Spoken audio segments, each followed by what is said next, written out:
It's the dead part of the year for us in sports, but that only allowed me to get you guys involved here on the channel. It's really simple. A week or so ago, I asked you guys to send in any questions, hot takes, scenarios, and now we have 30 plus submissions. You could have sent those in on Instagram, YouTube, TikTok, any of our social media platforms, and I brought it all to the show here today. So we're going to be going through all of those, talking about all of them here on today's show. Should be tons of fun. It's the 5th ever fan-led show here on the channel. But before we get into that, we're on the road to 500 subs on the channel, and we can't get there without you guys. I mean, that's the next big milestone that we have to hit, and hopefully it's sooner rather than later.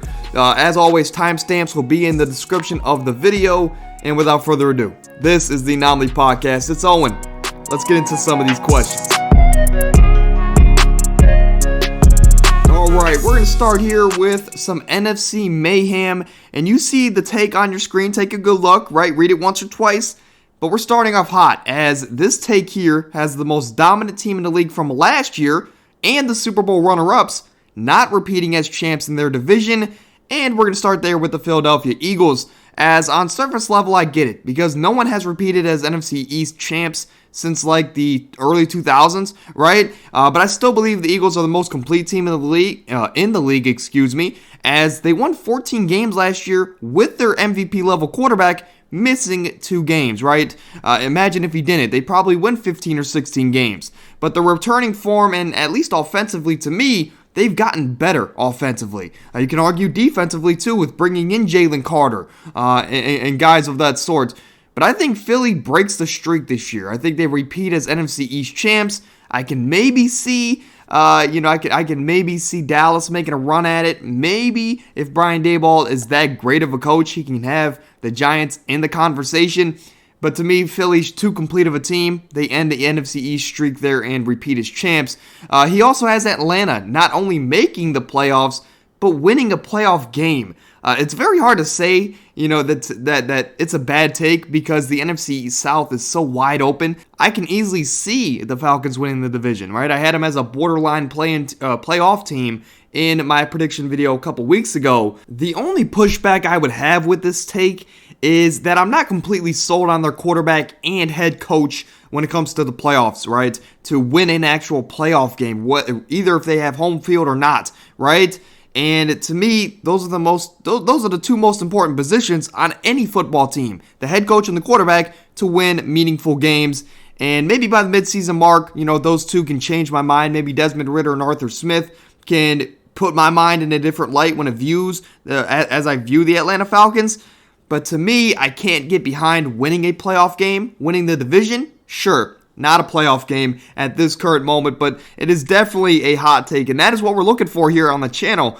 Moving over to a Browns hot take, as AJ comes in and he has to say that with a full offseason under our offense, Deshaun Watson leads the Browns to the AFC North Championship, but we lose in the first round of the playoffs. My rule of thumb is this, right? If you want to be happy as a Browns fan in life, the rule of thumb is simple, is to hope for the best, but prepare for the worst. So you can't be disappointed, because the Browns 95% of the time are going to disappoint you. Everything always seems too good to be true. But with that being said, this is definitely a hot take, as our division is maybe the most complete in football, and we'll talk about that here in a little bit. However, I wouldn't be too mad if our season turned out like this. If we won our division with how stacked it is, but then fell short in the playoffs, I wouldn't be too mad. But if it did, right, I think the Browns would, let's say we won 12 to 13 games. We looked super dominant, and then we fall short in the first round. I definitely would be disappointed if we didn't win a playoff game, but it is better making the playoffs than not making the playoffs and disappointing yet again. Other guys on the roster could be more frustrated than ever and maybe want their way out of the building. And I know, right, as Browns fans, we want the Super Bowl. We want the glory. But to me, the biggest thing this year as a Browns fan is I just want progress from Deshaun Watson. I want to see the old version of Deshaun Watson, the guy that we traded for and paid $230 million guaranteed dollars to. That is the guy I want to see, and that alone would be a positive for me if from the Browns this season. And hey, I'll throw my pipe dream out there, right? Again, this is going to be a hot take, right? But it is a pipe dream, and a guy can dream, right? A man can dream. My pipe dream is that Sean McVay is relieved of his duties in LA, and either if he retires, right, or takes an immediate job elsewhere, or takes a year off from football, I would love for him to come in as the new Browns head coach, as the Browns can fire Kevin Stefanski, get him out of here, right, get him out of here. But then Sean McVay can come in, find his way into Cleveland, have a stacked roster, and really take us to the next level. Hopefully he doesn't trade all of our assets like he did for the Rams. But, I mean, hey, I think it might be worth it to have a Super Bowl here in Cleveland. Moving over to Bolt action, as you see the take on your screen, that this guy has big expectations for Justin Herbert this year, as he thinks he can win the MVP and throw for 50-plus touchdowns. I've talked about it all offseason in my fantasy football videos, but long story short, Kellen Moore, is the new offensive coordinator, and he was the mastermind behind the high-powered passing offense that the Cowboys had last season. And he now has more talent. He has more talented options than he did in Dallas, right, with the Chargers, right? And the Chargers with Kellen Moore, they also went out and drafted maybe the best receiver in the draft class in Quentin Johnson to add to this already stacked offense. So Justin Herbert is ready for a dominant season, right? I think he's had a lot of good seasons, but we have yet to see that superstar Justin Herbert is top 5 level season, right, so far in his career. But now he's going to have Keenan Allen, Mike Williams, Quentin Johnson, Josh Palmer is a name to throw out there. He's going to have Austin Eckler, Gerald Everett. All of these guys are going to be at his disposal with a pass-happy offensive coordinator now in town in Kellen Moore. It's all there for Justin Herbert to have an MVP-level season. So I like this hot take. This is one that I do actually, I can get behind this one. Long story short. Moving over, as history will be made one way or another. This guy believes that someone will break the 2,000-yard mark at the wide receiver position, and Jordan Addison wins the Rookie of the Year. As I thought it was crazy reading this, as I haven't seen somebody else have the same opinion as me of Jordan Addison winning the Rookie of the Year. But I also saw that he has a Randy Moss picture, right? So it all put 2 and 2 together. Vikings Nation, I get it. But I'm going to one-up you on this one, as I think not only one, but I think 2 receivers can do it this season. Out of the 5 guys of Stephon Diggs being the only guy in Buffalo, Cooper Kupp being the guy in LA next to Matt Stafford, Justin Jefferson being Justin Jefferson, Jamar Chase being Jamar Chase, and Tyreek Hill being in that high-powered Miami offense.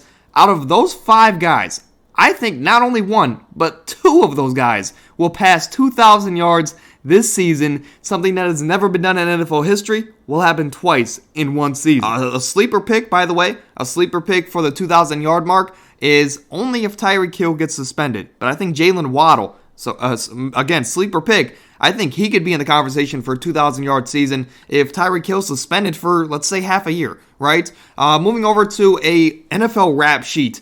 Basically, this is a friend of mine that sent in a bunch of different hot takes and questions. So we're going to go through it one by one and just break it down, right?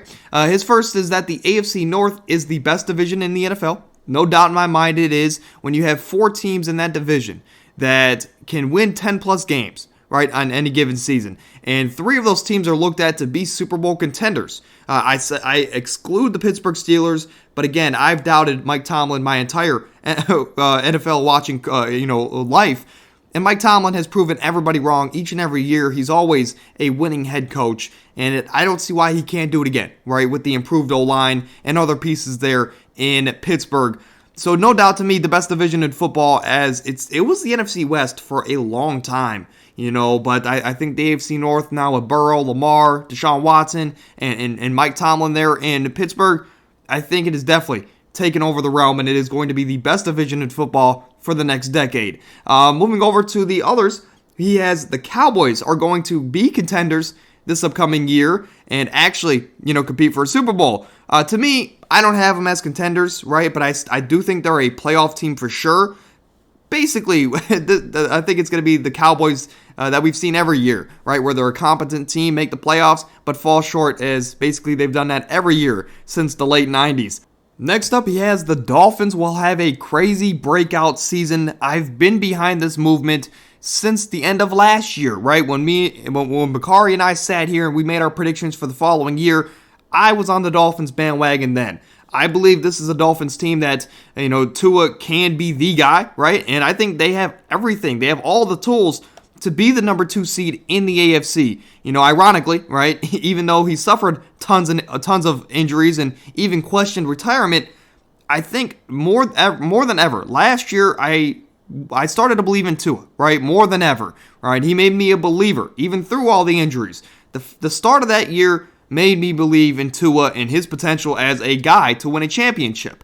As this Miami offense, next to Tua, they have 2 dynamic wide receivers, Jalen Waddle, Tyreek Hill. Those guys have touchdown potential on each and every play, right? They have an offensive-minded guru at the helm in Mike McDaniel, right? Not to mention there's other options on this offense that could also help or explode this year, like a Devon A-Chain, right? Or even a Jeff Wilson. I think Jeff Wilson might win the backfield there in Miami. Regardless, they have a stacked offense. You move over to the defensive side, a very solid defense. They brought in Vic Fangio, one of the greatest defensive minds in NFL history. He's going to be running that defense. And then you pair that with a Jalen Ramsey, one of the top 3 corners in the league, and Bradley Chubb, right? One of the most underrated edges in the league.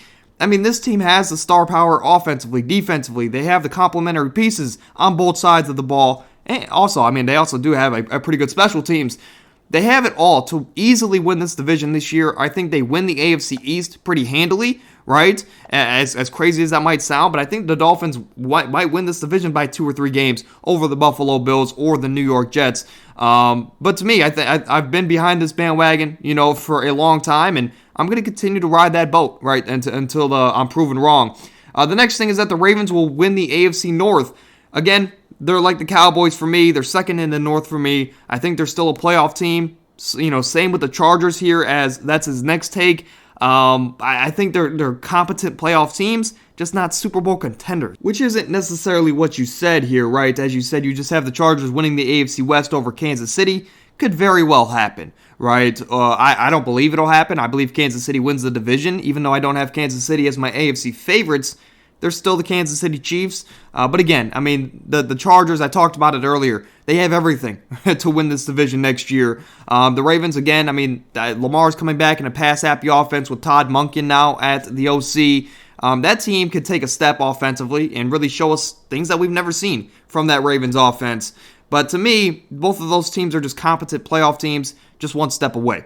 And the next take here is that he has Jackson Smith-Njigba winning the Offensive Rookie of the Year. Personally speaking, I mentioned it earlier, I do have Jordan Addison winning Offensive Rookie of the Year, but it's such an unpredictable award. As any offensive award, they try to give the quarterbacks, and rightfully so, right? So, if Anthony Richardson comes out and he has a decent season, or if Bryce Young or C.J. Stroud, they have decent seasons, they could take the award, right? But I do believe that a receiver will win the award this year, whether if it's Jackson Smith-Njigba, Quentin Johnson, or Jordan Addison. Jordan Addison, personally, again, is my pick, but I wouldn't be, it's not out of the realm of possibility for Jackson Smith-Njigba to win it. He's probably the odds-on favorite, to be honest with you.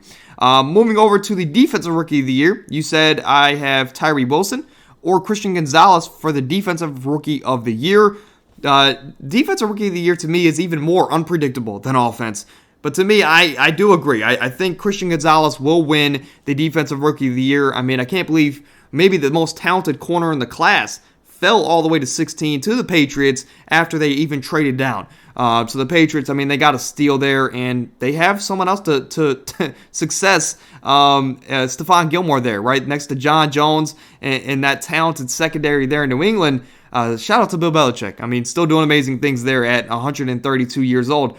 Moving over to the NBA questions, as this one comes in, it's who is your all-time star? Who is your all-time favorite starting 5? And this one was tough. But assuming everyone is in their prime, we're looking at everyone that's ever played in the NBA. Everyone's in their prime. My starting lineup would probably have to be George Hill, Lance Stevenson. We're going to go with CJ Miles. Oh, I'm joking, right? I'm just joking. Those are some random names that just came to mind. But I'm definitely probably going to go off the top of my head. Kyrie at the 1. Carmelo Anthony, my favorite player of all time, at the 3. LeBron James at the 4. Those are my top 3 favorite players of all time. DeMarcus Cousins at the 5. And there's multiple people you could probably throw at the two. There probably is a clear-cut answer that's just not coming to mind right now. But prime James Harden was super fun to watch, especially that year that he was going crazy, scoring 30-plus points in 32 straight games or whatever it was. Current day Luka, surprisingly, is super, super fun for me to watch. Luka, just in general, Steph, Dame, Clay. These are guys, I'm sure I'm forgetting some gems, but there's multiple. And all you need to know is that those top 4 guys would be in a lineup of my all-time favorite 5. Now, I'm assuming you're meaning like, this is just my favorite players of all time and how they would technically fit into a lineup. Because if that's not the case, and if you want like an actual set lineup from an actual year and an actual team, this lineup I put together collectively as a unit, nobody is sharing the ball, right, aside from LeBron. And they're not defending air, to be honest with you. But I mean, hey, all 4 guys are Super Bowl dominant, and ironically, that's just kind of how I've liked these players to be. With Kyrie, Melo, and DeMarcus Cousins, they don't pass the ball much, to be completely honest with you. But I'm assuming you mean my favorite players of all time, in a technical starting 5, and in that case, I'm going to go with the guys I gave you earlier. Now, if you did want a starting lineup from an actual franchise for a year, my answer is easy as a Cavs fan. We got to go 2016, that Cavs team with Kyrie, JR, LeBron, Tristan Thompson, and Kevin Love, all other pieces that are on that team. That's got to be the team for me, as they brought a championship to Cleveland, and that was the first title in 52 years, and that was the last title in Cleveland since that point.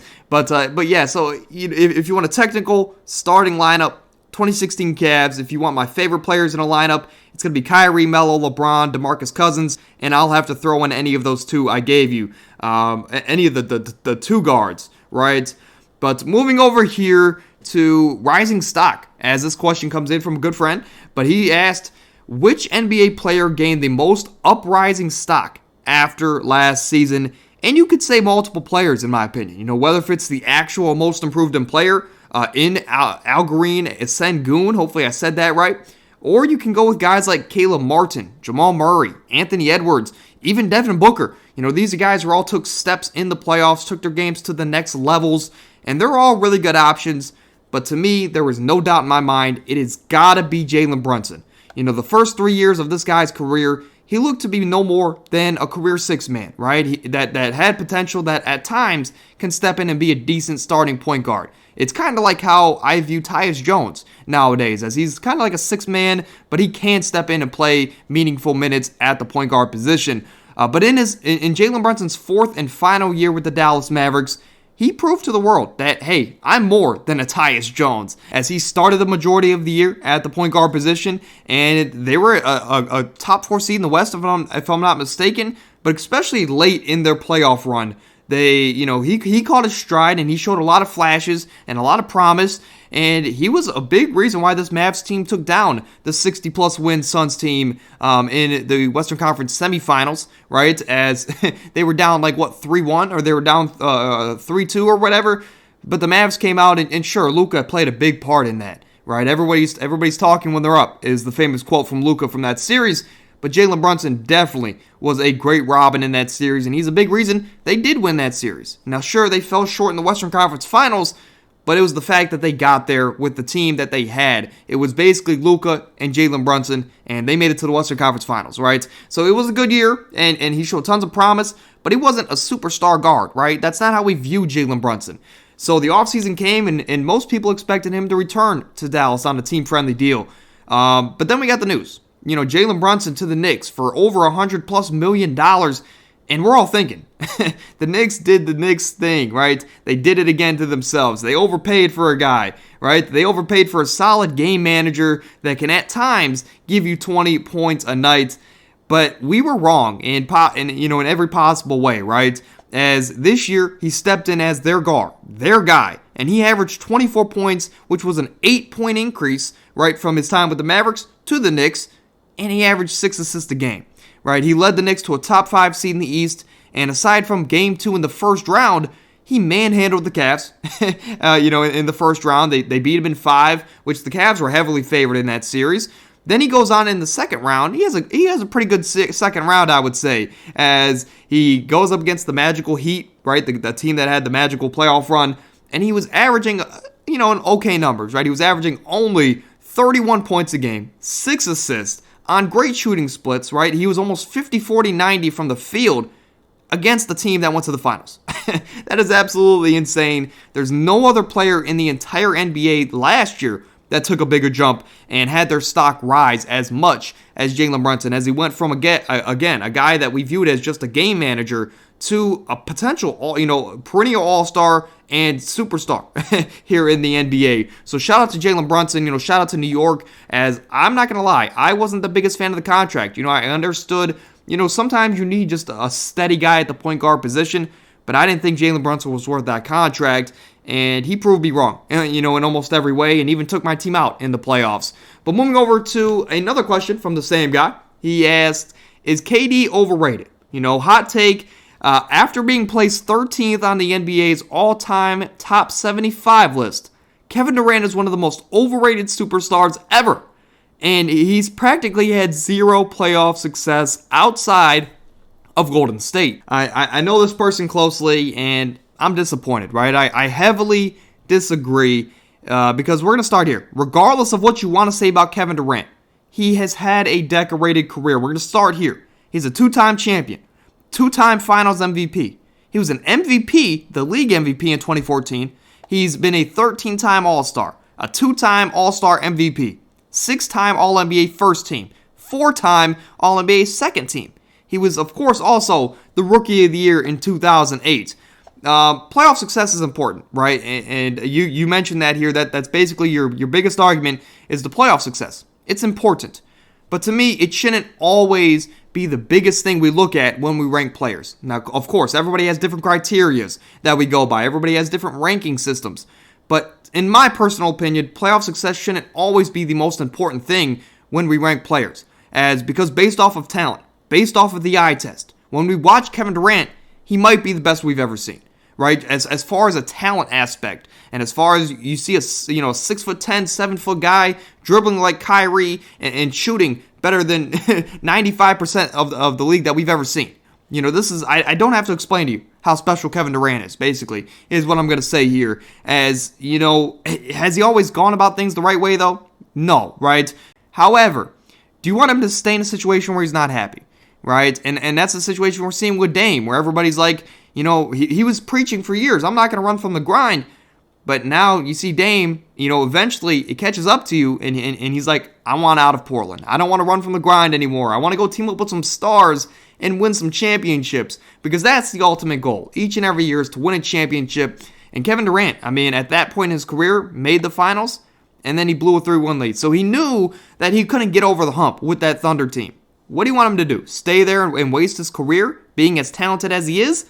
Or do you want him to make a jump, right? And trust me, as a Cavs fan, I was as frustrated as the next person when on July 4th, 2016, trust me, that date is ingrained in my head, that Kevin Durant was signing with the 73-9 Golden State Warriors that had a unanimous MVP and the Cavs barely beating the NBA Finals. I was as frustrated as the next person.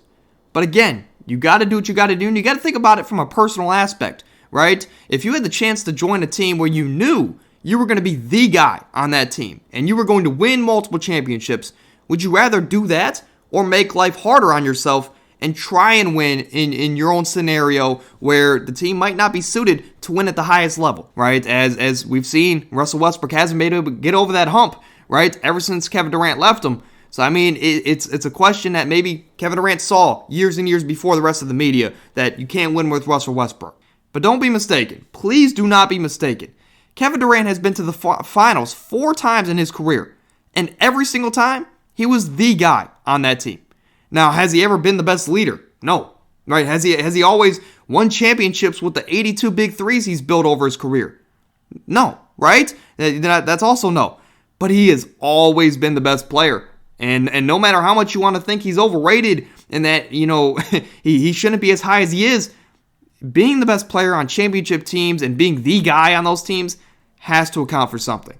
Because there's players on this NBA 75 list next to Kevin Durant that have never even been to the finals or been past the second round of the playoffs, let alone win and be the guy and win the finals MVP like Kevin Durant has done. So again, is he overrated? To me, no. I think 13th is a good spot for him. I do think Stephen Curry is better all time than Kevin Durant based off of accolades and just based off of the impact that he's left on the game of basketball. But I think that Kevin Durant was better than Stephen Curry at those times. He was the guy on the team. And Kevin Durant is definitely a top 15 player of all time, right? I just don't understand the argument of, I guess I would have to ask you where you would have him ranked. Would he be top 20 for you? Top 25, right? Because if we start passing 20, I'm going to start to question your basketball knowledge. Because Kevin Durant, no matter what you want to say, you could throw all of the accolades out the door. If you look at him, watch him play, Kevin Durant is a top 15, top 10 player of all time, and there is no doubt about it. But regardless, I'll have to hit you up about that later.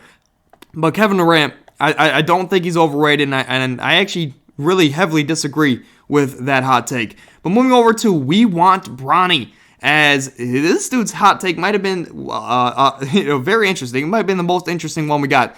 As he said, teams will purposely tank for Bronny, LeBron's kid, more so for the chance of signing LeBron than actually having Bronny. And his other hot take was that D Rose is the most overrated player of all time. There's a lot to unpack here, right? So we're going to start with the top one, with the Bronny and the LeBron situation. I'm going to start by saying, this one was outrageously disrespectful to Bronny, but I'm not going to lie, it was kind of funny. But we all know that LeBron has stated on multiple occasions that he's not going to retire until he plays a season with his son on wherever team that could be. We know LeBron wants to play with his son. He said that multiple times over his career, a lot over the last 5 years. And with Bronny being eligible to be drafted next draft, and us not knowing how much longer LeBron is going to play the game of basketball, right? He's contemplated retirement the last couple years. With both of those factors, that LeBron's time is in question and Bronny's going to be in the league next year, I can only imagine that this is going to be LeBron's last year in LA, right? So just imagine if Bronny gets drafted to like Utah. I can only imagine LeBron's going to leave LA for Utah. And I cannot imagine LeBron in a Utah jersey. It kind of sounds illegal, right? If you want my honest opinion. But to answer the take directly, if a team like Oklahoma City, for example, because they have 35 draft picks over the next 7 years, and that's no exaggeration, but this is a team that has tons of young talent, but feels that they might just need that push, some of that star power to get them over the top, they may, I wouldn't be shocked if OKC would take a step back and maybe do whatever they can to get Bronny, which would also allow them to sign or trade for LeBron James and be in a position next year to make some serious noise with Shea, LeBron, all those supporting pieces. And then you also have Bronny coming in. And to me, at the end of the day, even if LeBron's stint is only for 1 year, you still have his son that has his genetics and for the long haul, right? Who LeBron, LeBron, I don't think he has the potential of LeBron James. I don't think he has the potential to be the GOAT, right? Or in that status. But he definitely has plenty of potential to be a very nice rotational piece for contending teams or just in the NBA for years and years. And not to mention, he's going to have one of the brightest minds in his ear, in LeBron, in his father. I don't think this take is outrageous. I just think it's outrageously disrespectful to Bronny, as teams are going to use him to get his dad. And that's going to be pretty funny. But I think it would be a very smart move for a team like the Thunder or a team like that feels like they just need that push to get over to the top. But now for the bottom one, that D Rose is the most overrated NBA player of all time. I can see both sides of the argument. As in 2011, Derrick Rose was the youngest MVP of all time, and that mark still holds to this day, right? It goes to prove that stuff just doesn't happen every year. It doesn't happen, right? And that's in an NBA now where younger players get more opportunity than ever, right? But due to the injuries and lesser roles later in his career that derailed his career, I could see the argument of, look, he only had a couple of good years, and he hasn't done much since. That's why he's overrated, right? And I get that. And in that sense, but it all just depends on where you have him, right? Because in my mind, if you win an MVP, you're the youngest MVP, and the only reason that you wouldn't be considered a Hall of Famer is because of injuries, to me, you're still a Hall of Famer, right? As, I think he's going to be a top 20 point guard of all time, top 25. But if you have him as like a top 10 point guard of all time, that's where he becomes overrated. And that's why I'll agree with this take. Because don't get me wrong, it's hard to call a Hall of Famer overrated due to injuries in his career, but it is a part of the game, and Derrick Rose couldn't stay healthy for the majority of his career. And at the end of the day, all of that is taken into consideration when we do rank these Hall of Fame players and we come up with these All-NBA 75 lists and all that stuff, right? It all just depends on where you have them ranked. To me, if you have him as like a top 25, top 30 point guard of all time, that's a good spot for D Rose. But if you have him anything higher, that's where he becomes a little bit overrated. Moving over to start bench cut, and this is an interesting one. Dirk in his 2011 finals run, Hakeem Olajuwon's 1995 finals run, or Kobe Bryant's 2010 finals run. And I'm going to go in order here. Start bench cut exactly how you laid it out. I'm going to start Dirk's 2011 run as it's maybe the greatest individual and team run in finals history as they beat a Brandon Roy, LaMarcus Aldridge-led Blazers team of the first round. In the second round, they swept the reigning NBA champions in the Lakers, right, led by Kobe Bryant and Pau Gasol. They gentlemen swept the Thunder, right, with Kevin Durant, who led the league in scoring, with Russell Westbrook, who's averaging 27 a night. And then you also had a sixth man of the year and a young James Harden. This is a Mavs team that went through it all in the Western Conference. And then they get to the finals. Then they got to face their biggest challenge yet, the Miami Heat, the Heatles. And it's the infamous finals where the Heatles were mocking Dirk because he was sick during the finals. And Dirk still came out and gave them the business. But of course, it was the core of LeBron, Dwayne Wade, Chris Bosh. It's unfortunate to see, right? It's unfortunate to see people talk about this ring and this run from the Mavericks because a lot of the time it's more so focused on the Heat and how they underperformed and basically gave the finals away to the Mavericks. Aside from the Mavs going out there and being better and winning the finals, all right. And to be fair, for their points. If LeBron didn't have maybe the worst final that a superstar has ever had, maybe the Heat do win it, right? But they didn't. And Dirk was able, to individually carry this Mavs team in the finals to the win, to the championship. And the Mavs on this route, right, in the 2011 season, they beat 8 total NBA 75 members alone. I don't know if there's another team that's done more than that. But to me, as a young kid watching this Mavs team, I was a big fan because I wanted to see, them finish this run. But I think that if you beat 8 All-NBA 75 members on one single playoff run, that is definitely in the conversation for maybe the greatest run of all time in the playoffs. I'm going to bench Hakeem Olajuwon in the Rockets' 1995 title run as they were coming off of the 94 championship, of course, the year prior, and then they were struggling, right? So then they brought in Clyde Drexler at the deadline, and they had to figure things out quickly, right? Clyde was still a star. He was aging, but he was still a star in his right. So they had to figure things out, right? How was it going to work with Olajuwon, Kenny Smith, Clyde Drexler, all these guys? How was it going to work? And they put it somewhat together before the playoffs. They were the 6th seed, and in the first round, boom, you got to go up against Karl Malone and John Stockton.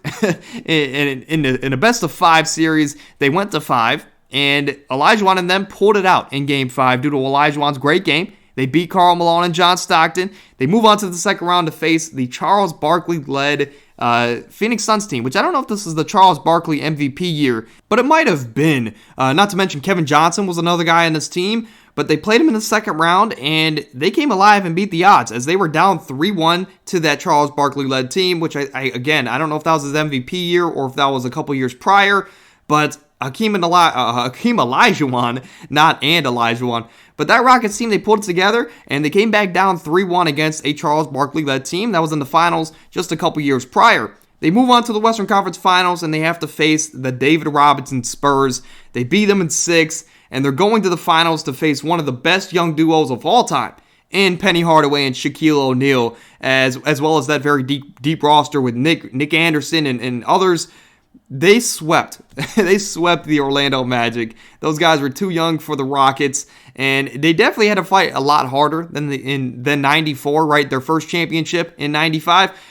They had to fight a lot harder that second year, but they got it done. I mean, they beat Karl Malone, John Stockton, Kevin Johnson, Charles Barkley, David Robinson, as well as Penny Hardaway and Shaq. right? Those are some of the all-time greats in the game, and they beat all those guys in one finals run. It's just a shame that we never got the Bulls-Rockets finals, right? Because that would have definitely been interesting on the Bulls' part if they would have been able to hold up a guy like Hakeem Olajuwon. But moving over, I'm going to cut Kobe's 2010 finals run. It was a great finals run. It's just, to me, not on the level of the guys, not on the level of the two before this. As in the first round, they beat a young Thunder squad, right? As Kevin Durant, he was the NBA leading scorer, and they were just too young for Kobe Bryant and Pau Gasol. Then they would go on in the second round to sweep the Deron Williams-led Jazz, and those teams were super fun. I mean, that was at the time where Deron Williams was considered maybe the best point guard in the game. But that didn't matter to Kobe Bryant and them, as they went out there and swept them in the second round. In the Western Conference Finals, they would match up with the 7-second or less Mike D'Antoni Phoenix Suns, led by Steve Nash and Amari Stoudemire, Shawn Marion, all those good guys, as it turned out to be one of the best offenses of all time. It revolutionized the game. But Kobe didn't care, right? He would go on to beat those guys, and he would go to the finals to get his revenge on the Boston Celtics, as the Celtics beat him 2 years prior. Kobe makes it back to the finals against the Celtics and beats them in Game 7. It is the infamous "Kobe passed me the ball" quote and game from Ron Artest, as Ron Artest hit a big shot late to put the Lakers over the top. But, start bench cut exactly how you laid it out. I think Dirk definitely takes the cake, followed closely by Hakeem's 95 run, and then Kobe Bryant finishes out the list. Again, not bad finals runs. That's why you had the question. But I think I would just prefer a couple over the other. Moving over to this next question, as there's two questions here. One question, one hot take. But the first question is, who is your sleeper NBA team going into next season? To me, the Indiana Pacers, no doubt, as I don't have them as title favorites, right? But I have them as a top 5 seed in the Eastern Conference. If you want to hear a deeper dive on the Pacers, go to my video a couple weeks back of the NBA Power Rankings and listen to what I had to say about them, right? But I think they're definitely going to be a top 5 seed in the East this season. And the next one is that Luka Doncic, for his hot take, will never win an MVP due to his style of play. It's not crazy, because you're betting on one player versus the field, right, for years and years, and the league is super talented. It's only going to get more talented. But even for a player of Luka's caliber, he might not win the award because you're betting with the field compared to just one singular player. But for the next few years, I think you're right? As I don't believe he can win the award unless this team wins 55 to 60 games in the regular season. But for Luka's sake, I just hope he can beat the James Harden stigma. I hope he can beat the James Harden comparison, as James Harden wasn't a bad player, right? He was an MVP in his own right, and he was a great player, but he couldn't win in the playoffs. He couldn't win at the highest level. I hope Luka Doncic gets over that hump. I hope he wins multiple championships, maybe, or even just one title, right? But maybe, I'll say this. I don't believe he can win with the style of play he currently has, right? But I think that was the whole reason to bring in Kyrie, so Luka doesn't have to dribble for 22 seconds and then put up a tough shot and have to do that 30 times in the game just for the team to be in the game, right? But I think with bringing Kyrie in, it will take a lot of pressure off of Luka. He doesn't have to do that. And who knows? I mean, Luka averaged a 32-point triple-double last year, basically. If he can average a 29-point triple-double this year, and this team can win 55 games and be a top 4 seed, it's definitely in the question. Luka can probably win the MVP, but that's a lot of ifs, right? That is a lot of ifs. Moving over to the next question here, as it is my most notable game of all time, right? What is my most memorable game of all time? And I'll let you read that question there. As he says, personally, for him, it was Game 7 in the 2010 Finals, which we just talked about, when Kobe finally beat the Celtics without Shaq. And he also said, keep up the grind. Will do, right here on the channel. But naturally, as a Cavs fan, right, I grew up watching tons of young LeBron and Shaq, and when we had Mo Williams making an all-star team and Delonte West. But to see them come back and win a title in 2016 was really the icing on the cake. Need I remind you, he was playing a 73-9 team. We were down 3-1 in the finals.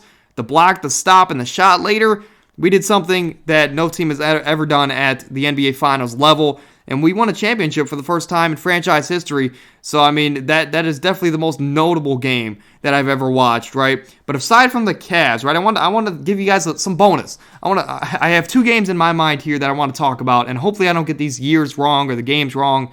But as a kid, I remember watching these 2 games, and it really just helped me fall in love with the game of basketball. I think it was game 1 of, I really don't remember the year, but it was the Carmelo and Kobe Bryant, Denver Nuggets and Lakers Western Conference Finals. It was Melo versus Kobe, right? And to me, Melo is my favorite player of all time. I get to watch him go up against a almost godlike figure in Kobe Bryant at the time.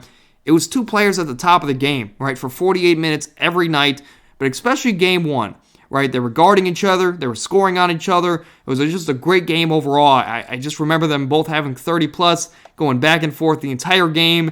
It was super, super fun. And another game, a couple years later, I think it was 2013. Don't come at me if I'm wrong. I think it was late February or March in 2013. The Knicks, again, with Carmelo Anthony, were playing the Steph Curry-led Warriors, right? Or I guess not led at the time, as that was also Monte Ellis and David Lee's team. But Steph exploded that game, right? He had 54 points, his career high at the time. And in other words, it was the game the world found out about Stephen Curry.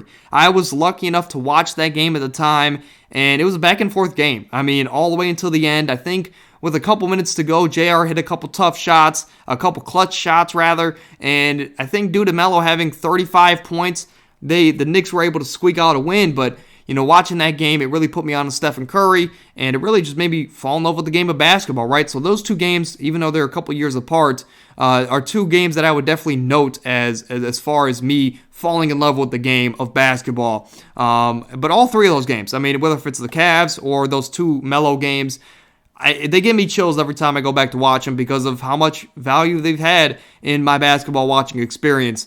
But moving over here to the final 3 questions, as we have a bad pool party, right? Ironically, I had to do it. But this question is Jordan Poole is going to have a major fall off in DC, partially due to him not wanting to be located there. And I get it. Jordan Poole is a big city guy, right? And we'll talk about that here in a second.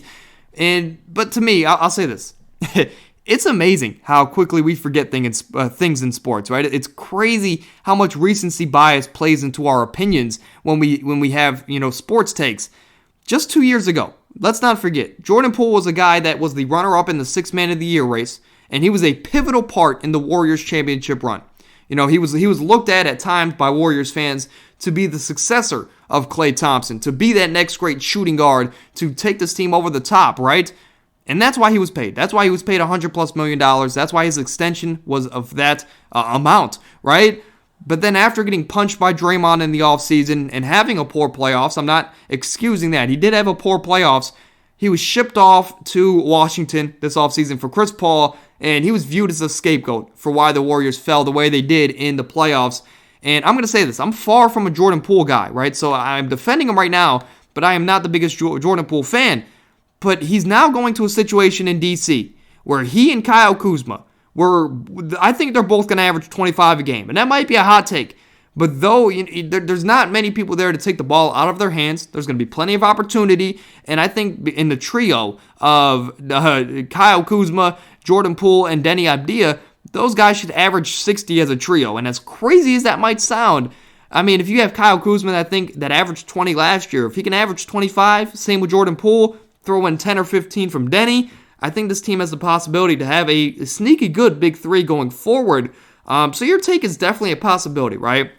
As I think, just overall morale, if Jordan Poole goes there and he's not really motivated and he doesn't care because he's not in a big city market like we know he should be, then sure, I can see him definitely falling off as far as statistically wise, right? But to me, I think Jordan Poole should look at this more so as an opportunity to get back to a bigger market, to ball out for 2 to 3 years, get your value up, then go get your bag in a bigger market where you belong, right? Maybe it's back in LA for all we know. But I think he definitely needs to take these next couple years in DC, and these next few years in DC are going to be pivotal for his career when we look back at it. Maybe if he turns into a somewhat sneaky good player at the end of the day. Moving over to our last question here on the show today, but it's LeBron, LA Bron. And the question comes in from Amir, good friend of the show, also a big LeBron fan. But he says, realistically, if LeBron was drafted to a bigger market like Miami or LA, would his career have turned out differently? Do I think he would still be an all-time great? That's basically the overall premise of this question. And to me, first off, I've never heard a question like this before, right? So it's fun to ponder on here at the moment. But let's just say LeBron ended up in a bigger market from day one. Like, let's play into this hypothetical scenario.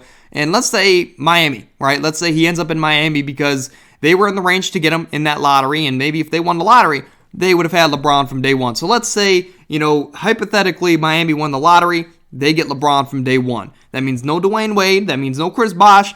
That means they get LeBron from day one. And I think LeBron, if that was the case, would be in the same position that current day Luka Doncic is in right now. As regardless of market, right? Regardless of if LeBron's in Miami or Cleveland, LeBron is that good that from day one, you have to build a competent roster around him. You have to build a contending roster around him, which on one hand is good because you have a generational star. You have a guy that's going to change the direction of your franchise for years and years. But on the other hand, he doesn't allow your team to be bad, to be in the lottery for just one more season, to build through the draft naturally and build a contending team to help take the pressure off of LeBron James. For example, in LeBron's first year in Cleveland, he came out and took the team from 18 wins to 35 wins. With that being done, we had no chance of drafting Dwight Howard in that lottery, right? So if LeBron was just a little less good, we could have potentially paired up, again, if we got lucky in the lottery, but we could have paired up LeBron James and Dwight Howard for years and years. Imagine if that was the case here in Cleveland. That would have changed the trajectory, right? That would have took a lot of pressure off of LeBron and changed the trajectory of the franchise moving forward. I think if he's in Miami, it's even worse. I think he probably pushes 40 wins, maybe even a playoff spot here in the first year. And I think that team has no chance of getting another star through the draft like a Dwight Howard. Now, I do think that being in a bigger market with a legendary coach in Pat Riley at the time as his coach, and also the fact that he's living in Miami instead of Cleveland, I think it would have been definitely a lot easier, especially early on, to bring in other stars, to pair with LeBron James, to build that team and have a star-studded roster to compete from year 2, year 3, and on to win multiple championships. And to me, that is the biggest factor of why it's so hard to think about this hypothetical question and to say what could have happened. As far as championships and accomplishments for LeBron's career, because I'll put it this way: do I think his finals record is better? Yes, without a doubt. I think he probably wins 5 or 6 rings. But with everything in his favor, does it get to the point where we view him more so in the conversation with Tim Duncan and Shaq compared to MJ, right? Where for the entirety of your career, you're constantly surrounded by an all-time coach, right? Whether if LeBron stayed in Miami, it would have either been Pat Riley or Eric Spoelstra. So you're always surrounded by an all-time coach, deep rosters, especially if you play in a city like Miami, right? A bigger market. You can only imagine the stars that would have always been around LeBron throughout his tenure with the team. But to me, I think personally, a big reason why I call LeBron the GOAT is because he did so much with such less so many times. And he did it in Cleveland, right? A city that nobody ever wanted to be in, right? But he really embodied the city, and he did it, a lot here in Cleveland at a very high level, as he spent 12 to 13 years of maybe the greatest career ever in sports in a city that no one ever wanted to be. And even to this day, even with this current core, if we didn't get lucky and draft Darius Garland, right, or draft Evan Mobley, we would still be a bottom feeder without LeBron James, right? We've only really been known for LeBron James for the Cleveland Cavaliers franchise before this last season. I mean, LeBron fought, and he brought poorly built teams to the finals multiple times. Need I remind you of that 2007 championship team for the Cavaliers. But he has brought the Cavaliers franchise alone to the finals 5 total times.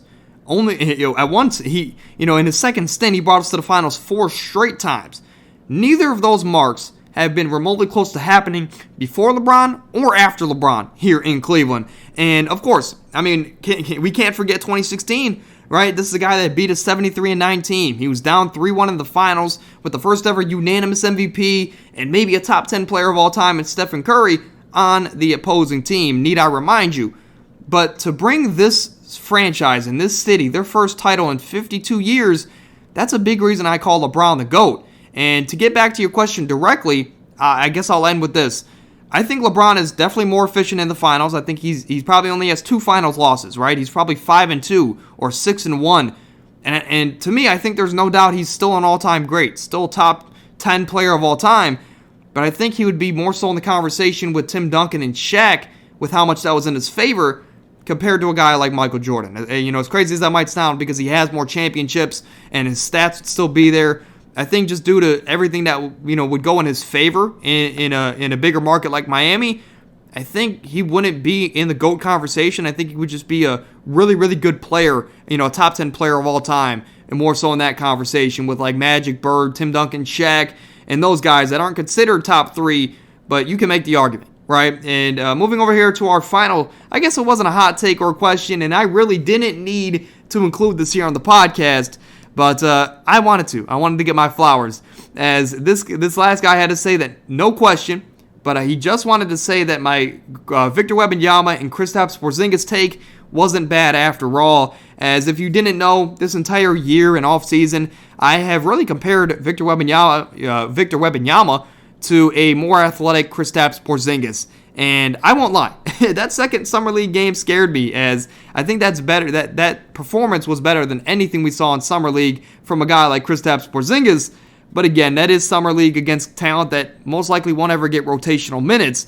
I do have the same belief that Wemby will have a career in production levels closer to Kristaps Porzingis, more so than like LeBron or MJ, because he is this generational star, so he's compared to those guys. But I think he's going to be more so of a better version of Kristaps Porzingis, right? I will say that I'm glad to see someone finally agree with me here on the channel. So shout out to him, right? Shout out to him. I already gave him his flowers in the DMs. But that is going to do it for today's show. I have no idea how long this show is going to be, but if you made it to this point, drop a like, subscribe to the channel. We're on the road to 500 subs. When I started this podcast, I wanted to do something like this monthly, right? But we never had like the same traction, that we do now. We don't have a ton of traction now, but we have definitely a lot more than we did when we did the first ever fan-led show.